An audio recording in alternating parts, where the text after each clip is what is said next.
เต็งหากันอันนั้นซีมือว่านนี่มือซืนนี่วัฒนคายนะเท่าไร30 ศพต่อต้นหนึ่งเฟมักซีนี่ยังแต่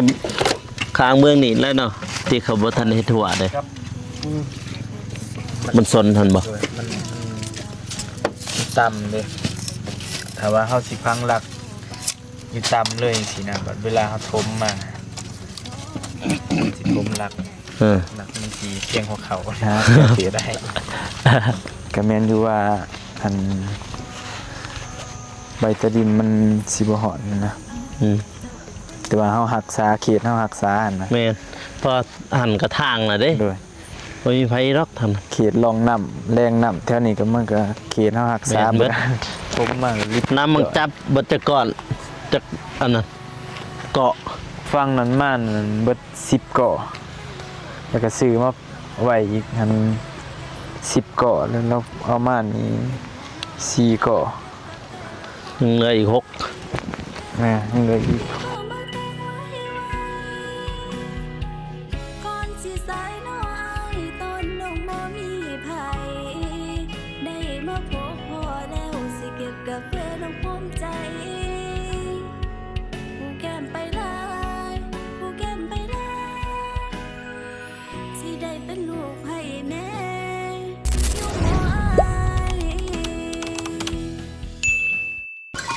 มาพี่น้องเลยเปิดภาพมานี่ก็มาอยู่ที่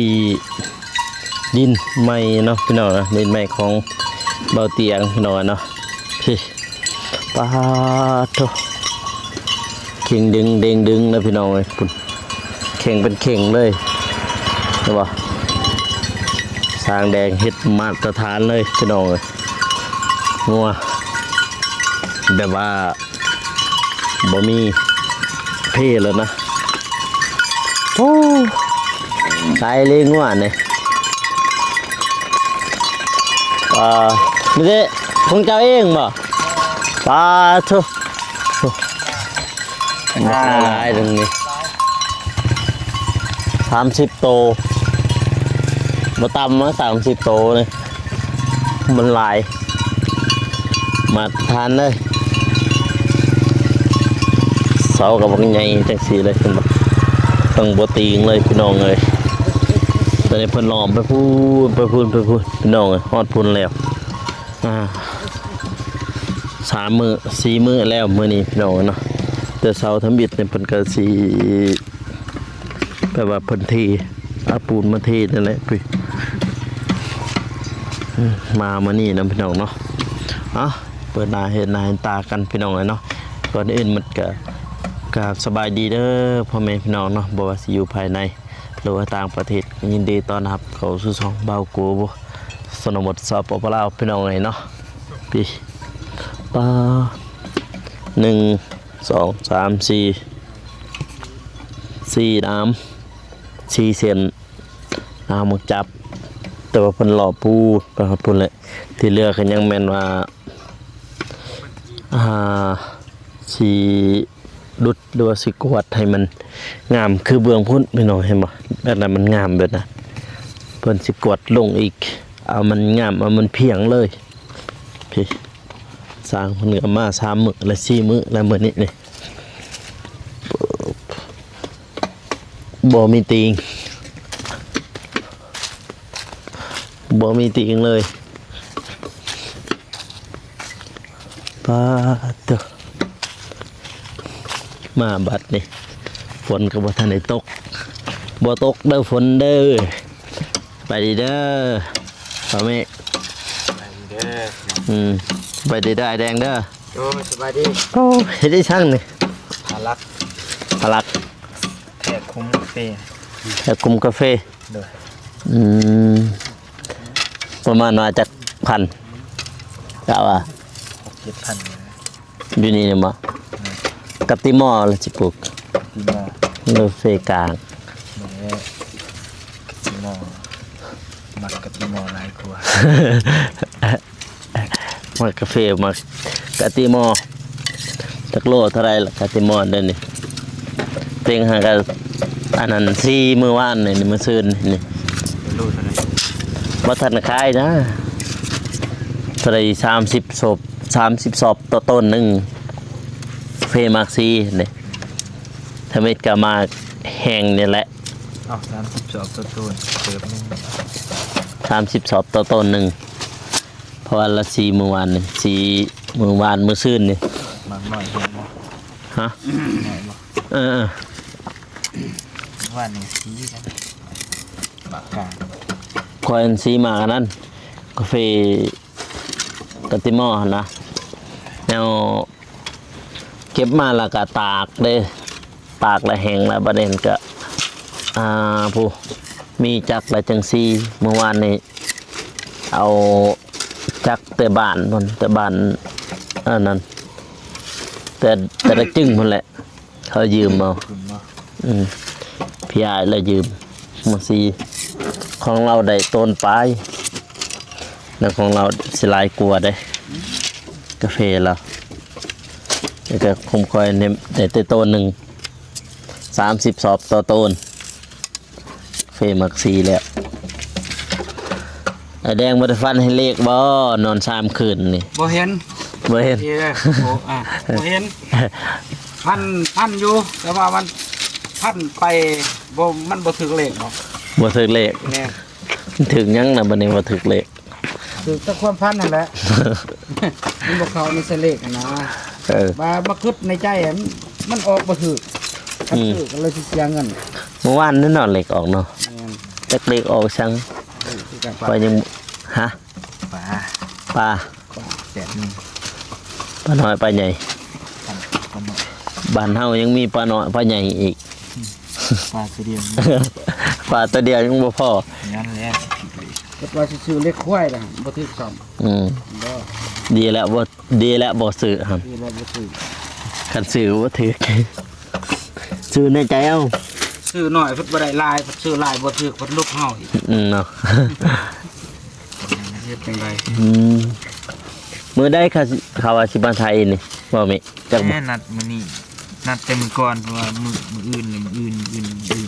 รถพอดก็ซ้ำลิ้นโตซ้ำผู้สาว นัดมื้อนี้นัดตอนแรกตอนแรกกับมื้ออื่น เออเล่ลิ้นโตซ้ำผู้สาวเหรอ มื้ออื่นนี่มื้อสุดท้ายแล้วคันบ่มานะครับผมมา ถามมื้อนั้น มื้ออื่นมื้อสุดท้ายเนาะ คิดว่ามื้อสุดท้ายเนี่ย อืม มาครับสภาพผมใหม่ ยังแต่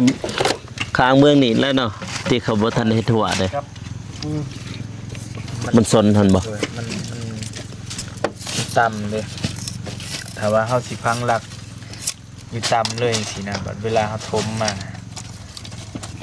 สิทมหลัก เออ หลักมันสิเพียงหัวเข่าเลยได้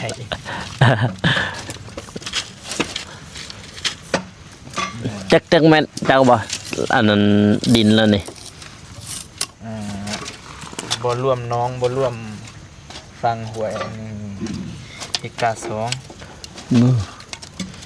อีกตาปลาย จำฟังหวยเบิดก็4เอกา4ปลายเกือบปลาย ก่อไม้ไผ่หันก็แม่นแล้วเนาะนั่นนะ เพียงก่อนไผ อืม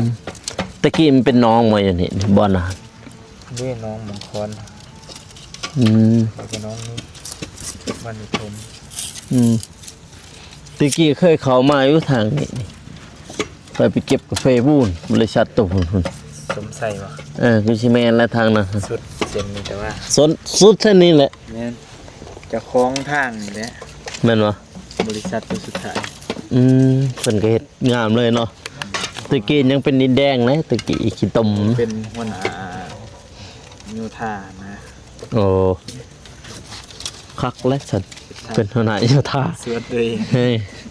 เส้นทางเขาสวนตัวเองมันก็งามแล้วเว้ยเส้นทางเขาสวนนะ เบิดบลักนี่ ยังอยู่ นั่งอยู่ ยังเต็ม เฮ้ยเอาปะเบิ้งได้ล่ะ ได้ได้ ยายมาห้องหนึงบ่โอ้เพนนอนข้างนั้นเนาะพี่ทั้งได้จักร้อยอะ พังแล้วนั้น ในนับสับเกือบครึ่งมากหน่อยครึ่ง แม่น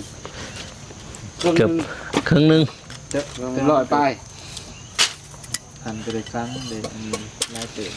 ให้ยางไปพุ่นไป มันยังแต่ประมาณ30%นึงนะยังเป็นอีกตัวนี้ อย่างตัวนี้ไปพุ่นแต่พังตามเก่าอ่ะ ยังต้องตามเก่า อ้าวไม่บัดตัวนี้เด้ นี่เด้นี่ก็สิถารถฟอร์ด โอ้ นี่ไงมันเป็นคุ้มอยู่นี่แหละสิทมออกไปนอกหัน อ๋ออันนั้นก็ของเราเบิดนี่ แม่นเพราะว่าซื้อเอาไปเลยเด้นี่ อืมหอดทางตอนนั้นแล้วเนาะ ที่จริงจะมันเป็นเขตเก่าหั่นนะแต่ว่าเฮาซื้อก็เฮาก็ ปลอมใส่ไม้หันเลย มีสิทธิ์เบิดนะแถวเขตนี่ก็แม่นอยู่ว่าอันใบตะดินมันสิบ่ฮอดนะ อืม แต่ว่าเฮารักษาเขตเฮารักษาหั่นนะ แม่นพอหันกระทางน่ะเด้ โดย บ่มีไผรอกทำ เขตรองน้ำแรงน้ำแถวนี้ก็มันก็เขตเฮารัก แม่ ษาน เบิด เฮาสามารถส้มใส่ได้เบิดนี่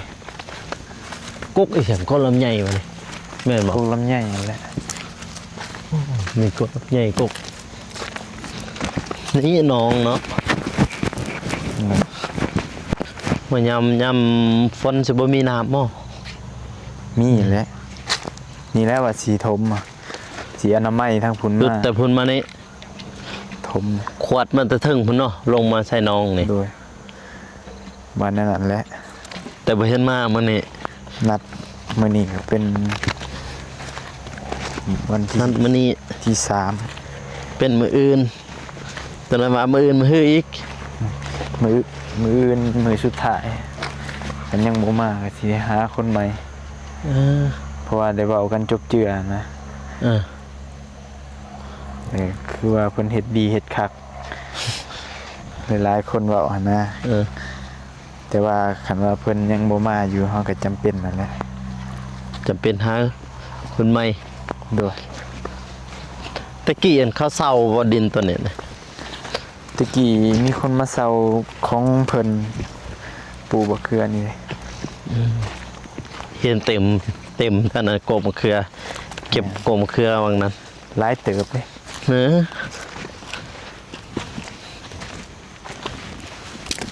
ปีกายปีนี้พอไปพูนตั้งแต่ปี2000อันนั้นหมดแล้วไป18 19ผมว่าไปมาเก็บกาแฟได้อยู่นี่ อืม อุ้ยกระป๋อม เสียงกบเสียงเขียดเดี๋ยวนี้เนาะเรือบหลักเนี่ยเรือแล้วเนาะเบิ่งนี่ น่าจะเหลืออยู่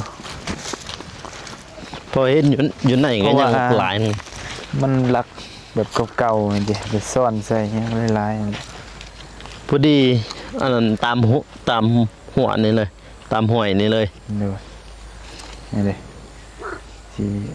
จัดให้มันเพียง เอาบ่นี่สิล้อมบ่บ่นี่มาไปเบิด ๆเด้ตะพังนี่ดิ พร้อมตามตะพังนี่ นี่ดิกระบอกว่าแล้วคิดเป็นล้อมลงหวย อุ้ยนก งูบ่ นก นี้สิเลาะไปนี้แล้วเลาะไปคุ้มหันแล้วก็สิกวดนะ อ๋อ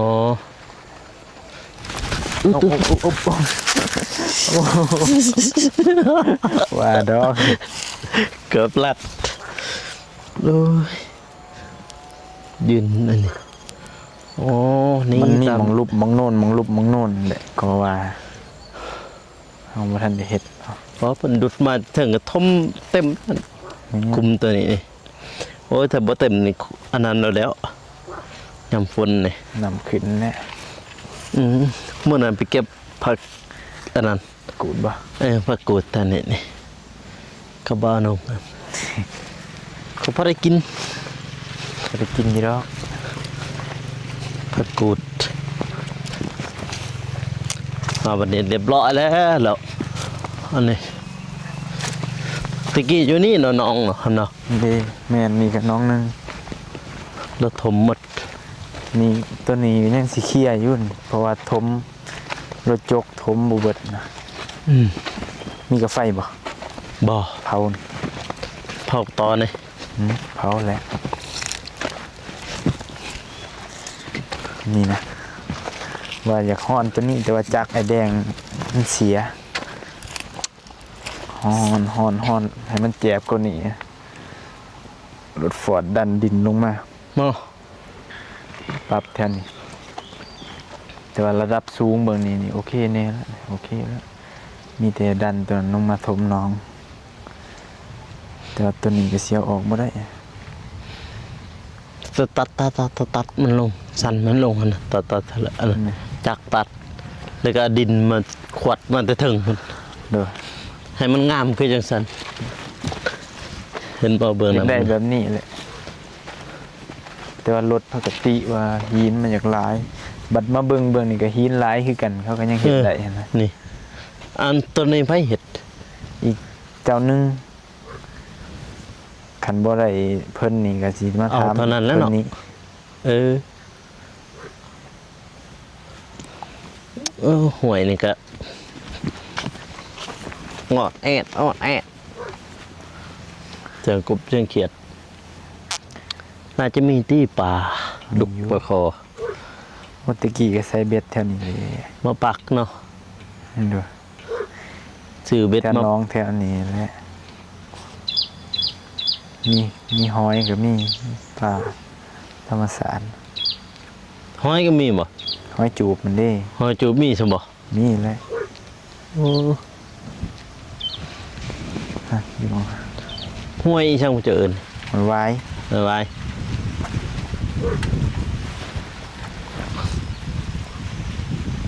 โอ้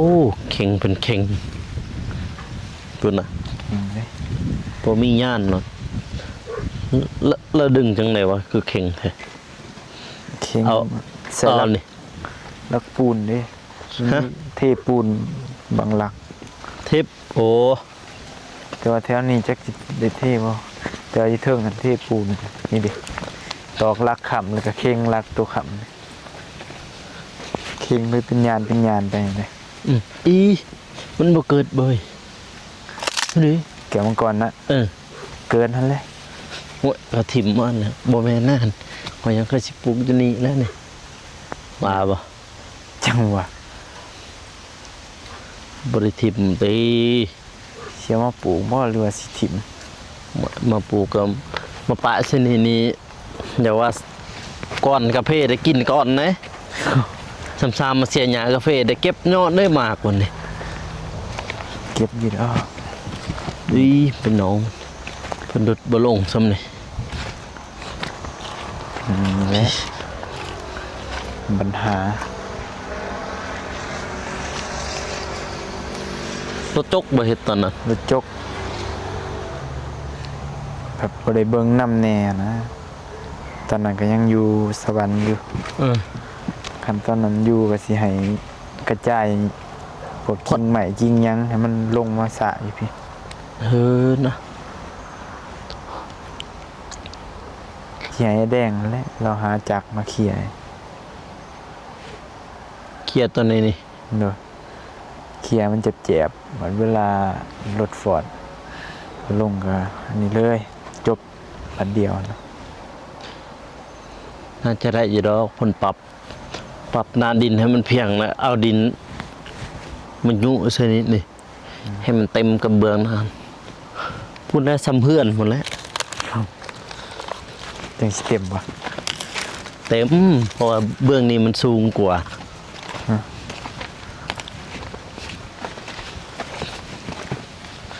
โอ้ไม่หวาน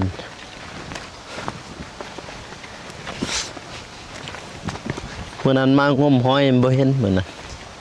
บ่เห็นบ่ บ่ พี่มันอยู่พี่จะไปหรือบ่อยู่ ไปแล้ว ไปฮอดซนพุ่นแหละซนสวนพุ่นแหละ และตะกี้เคยงมนี่แหละนี่ไปนี่ งมห้อยนั่นบ่ เด้อ นี่ฮอดนี่น่ะเลยเฮ็ดเนาะ อืม ยังไปพูด ยังปรับนี่ก็ว่าสิพันได้เฮ็ด ปรับแล้วฟังใส่ถึงเลยเนาะ แม่นพังใส่นี่เลย เพราะว่ากันเฮาพังนี่ก็ ทมมากลิบ น้ำมันจับบัจะก่อนจากอันนั้นเกาะ ฟังนั้นม่านนั้นเบิด10เกาะแล้วก็ซื้อมาไว้อีกหัน10เกาะแล้วเราเอาม่านนี้4เกาะ ยังเหลืออีก6 แม่ยังเหลืออีก6เกาะไปนี่ก็มันซิกแซกแม่มันอาจสิยาวแน่นะ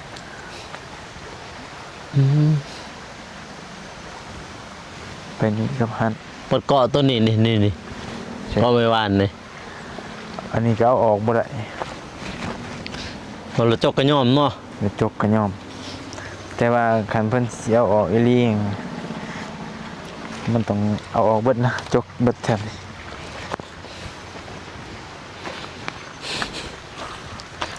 โอ้ยเราจกมันแหละเสียออกแต่ขุดจกมันเบิดตามออบนี่ แล้วจกได้หนึ่ง ยังยอม จักสิว่าแนวใดน้ำจับ น้ำจับเก่ามันเกิดได้จะหน่อยนี่ คือ เห็นนี่บ่ทันได้ตายเลยนี่พี่มันกำลังปงเลยนี่ยอดมันนี่ถ้าเกิดก็ใช้เลยเว้ยเนาะ ฮะ ถ้าเกิดก็เอาเลย เมื่อไรกาแฟมันบ่งาม แม่นบ่ บ่งามได้หากมันโอ้ยังดินแน่นเบิด นา ก็ว่าอยากเอาออก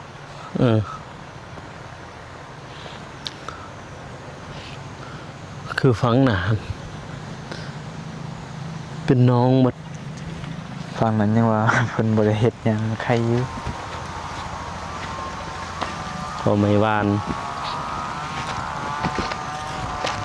พอดี10 ปลายชาวปลายเกาะเนาะรวมทั้งหมดชาวเกาะนำจับ แม่พอดี20เกาะนั่นแหละคันบ่พอก็แม่น21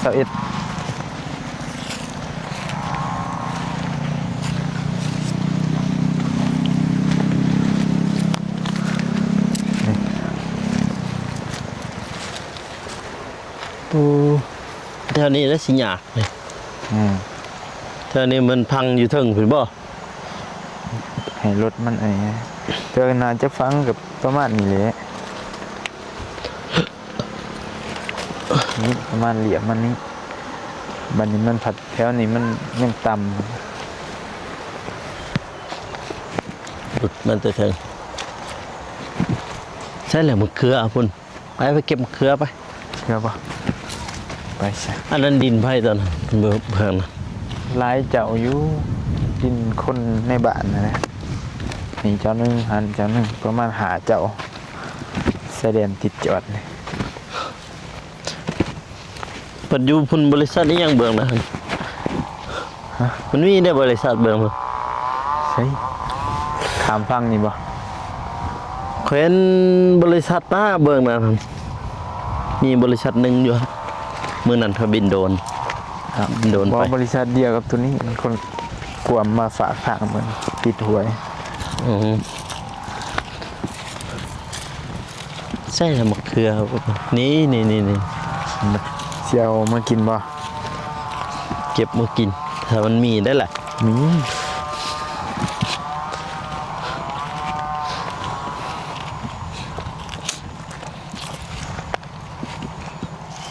เด้มื้อนั้นเก็บมื้อนั้นบ่ได้ปน เก็บเอาเลย เป็นของเฮาเบิดแล้ว แต่ว่ามันบ่งามเด้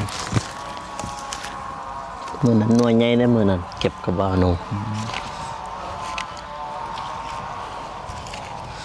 มันน่ากินแท้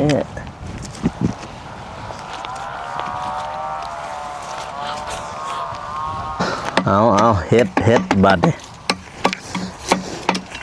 งานต่องานเสริมนี่56,000วางจักเม็ดเราปลูกคือเราสิปลูกได้บ่ แม่นหาคุณนะฮะ ปัญหาคนปัญหาโอ้ยพันกว่าต้น6-700 6-7,000 6-700เบี้ยกาติมอ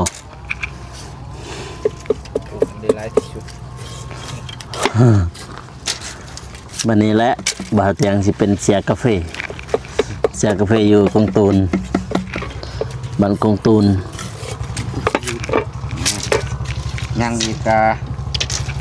ประมาณ2 ปีเป็นเสียแล้วเท่ไปแล้ว บ่ได้เก็บแล้ว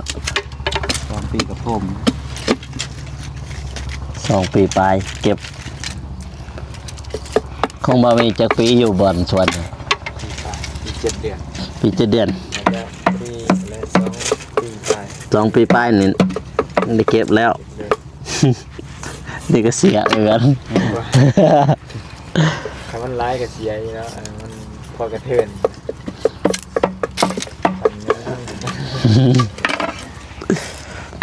ตัน เป็นตัวเฮีย มันเสีย เอาเฮีย ก็สิเป็นเสียคือกันนะจะเอาเป็นเสียคือกันก็สิเฮ็ดคือกันกำลังเริ่มแต่เริ่มยังบ่ทันได้ไปได้เริ่มนะ ชวนคิด ยังคิดอยู่ยังคิดจะเป็นเสียอยู่ยังเสียทางหลังจะน้อยได้ลูกและเมียแต่แม่หันแบ่งแล้วแบ่งอยู่เทิงให้แล้ว แม่ว่าผู้ใดไปผู้นั้นเฮ็ดผู้ใดบ่ไปผู้นั้นบ่ได้ได้สวน ไป ไปสวน ไปเฮ็ดบ่ ไปเบิ่งเราแบ่งให้แล้วเราว่า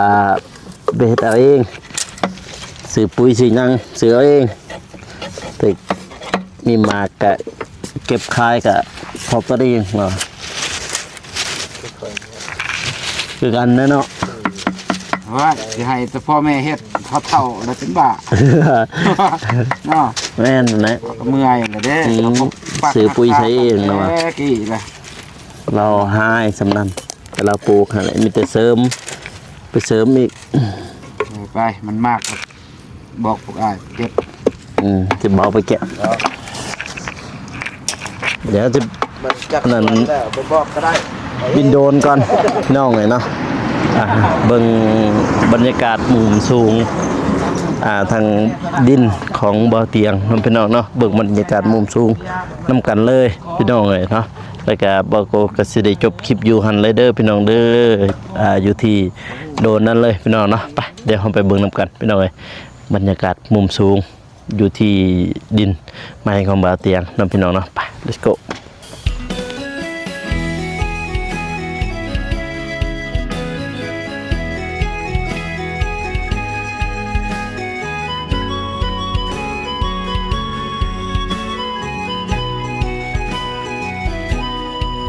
บ่คิดว่าฝันสิได้มาพอน้องคนเท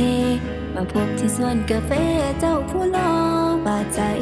ก็เลยต้องย่างไปหาว่าเจ้ามีแฟนแล้วไป ถ้าบ่มีไผอยากสมัครเป็นคุณของใจสิได้บ่น้ออายเอ่ยน้ออายเอ่ยพอลูกรอ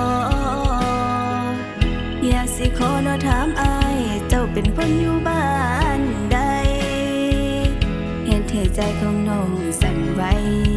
ใจน้ำมันแทบละลายโอ้ยอายเจ้าผู้รอหลายหลายหากจะบ่มีไผอยากสมัครเป็นลูกไผแม่น้องหักไอ้ไรแท้ๆอยากสิเป็นคนพ้องใจเป็นบุญของน้องหลายๆมาเก็บกาแฟดอกหอมอายถ้าน้องบ่แพ้มีบ่มาแต่งไว้ก่อนสิสายน้ออายตอนน้องบ่มีไผได้มาพบพ่อแล้วสิเก็บกาแฟดอกหอมใจผู้แก้มไปหลายผู้แก้มไปหลายสิได้เป็นลูกไผแน่อยู่บ่อาย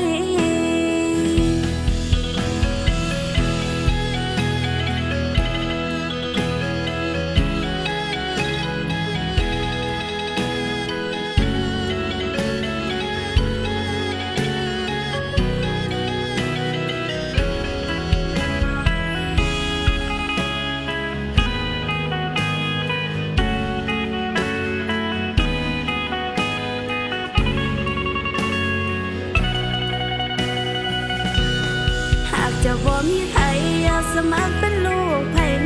องหักไอายหลายแท้ๆอยากสิเป็นคนพ้องใจ เป็นบุญของน้องเลยไล่มาเก็บกาแฟดอกหอมอายเธอน้องมัวไปมีบ้องมาแต่งไว้ก่อนสิสายน้ออายตอนน้องบ่มีไผได้มาพบพอแล้วสิเก็บกาแฟดอกหอมใจผู้แก้มไปลายผู้แก้มไปลายหากจะบ่มีใครอยากสมัครเป็นลูกไผแม่ดอกหักไอายหลายแท้ๆอยากสิเป็นคนพ้องใจ เป็นบุญของน้องเลยไล่มาเก็บกาแฟดอกหอมอายเธอน้องมัวไปมีบ้องมาแต่งไว้ก่อนสิสายน้ออายตอนน้องบ่มีไผได้มาพบพอแล้วสิเก็บกาแฟดอกหอมใจผู้แก้มไปลายผู้แก้มไปลายสิได้เป็นลูกไผแม่อยู่บ่อาย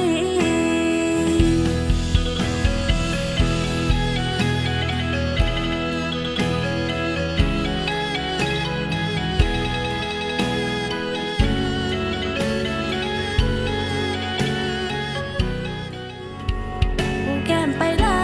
ยผู้แก้มไปลายหากจะบ่มีใครอยากสมัครเป็นลูกไผแม่ดอกหักไอายหลายแท้ๆอยากสิเป็นคนพ้องใจ เป็นบุญของน้องเลยไล่มาเก็บกาแฟดอกหอมอายเธอน้องมัวไปมีบ้องมาแต่งไว้ก่อนสิสายน้ออายตอนน้องบ่มีไผได้มาพบพอแล้วสิเก็บกาแฟดอกหอมใจผู้แก้มไปลายผู้แก้มไปลายสิได้เป็นลูกไผแม่